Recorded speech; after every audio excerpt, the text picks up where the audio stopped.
Episode 9 is getting closer to its release date with every month that passes by, and we are also getting close to Star Wars Celebration, the time and place of the reveal of the teaser trailer of this movie. This is Mike Zero. If you guys are new to the channel, do make sure to subscribe to see future Star Wars content. Now, one thing that took place today, in case you guys did not know, today was the Disney shareholders meeting, in which they showed footage of many different Disney products, like of course The Lion King and Star Wars Episode 9.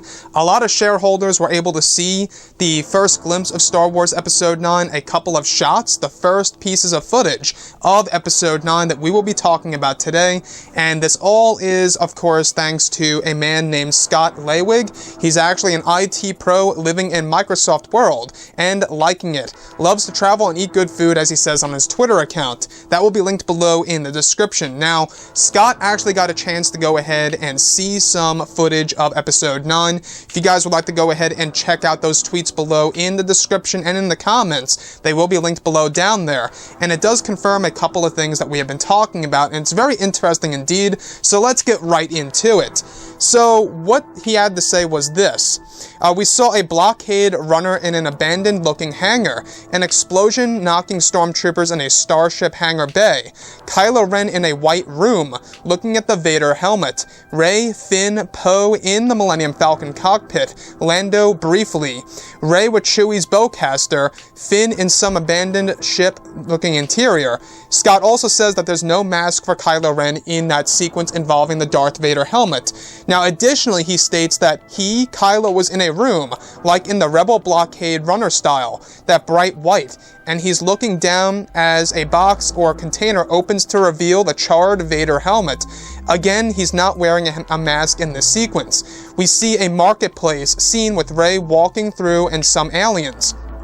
And lastly, a white room, kind of like the interior of the Rebel blockade runner, that bright white look. So what's really interesting about all of this, I want to go over a couple of points about this. Now, we do know that, of course, J.J. Abrams and crew, they're bringing back that Darth Vader element. You know, how Kylo Ren is so inspired by his grandfather.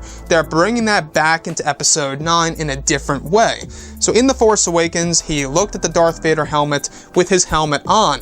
And we never actually got to see Kylo Ren looking at the helmet at the same exact time on the big screen. It was really a lot of back and forth. So now they're going to actually have him looking at the Darth Vader helmet, opening up in the box opening up, revealing the charred Vader helmet, while Kylo Ren has no mask on. So we're finally going to be able to see the true emotion on Kylo's face when he's looking at Darth Vader's charred helmet.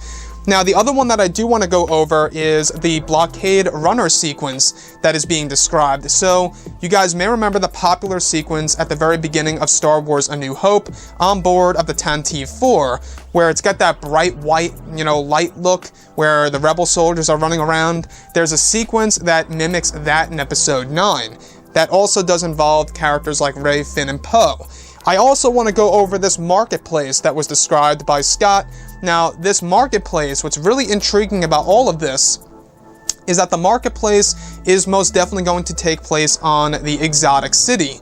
The Exotic City, by the way, is the location of the Black Market, which I believe is what this marketplace is going to be, and is owned by the Dark Prince. Now, the Dark Prince is inspired by Prince Shizor from, of course, the EU, specifically in, of course, Shadows of the Empire. Now, when we look at Episode 9, J.J. Abrams is really diving into a lot of EU and Legends material. Now, a lot of you guys may be wondering as to why the room that's surrounding Kylo Ren and the Darth Vader helmet is white. Now, in case you guys did not know this, Kylo Ren does have a brand new ship in this movie, where the exterior of the ship is going to be colored white.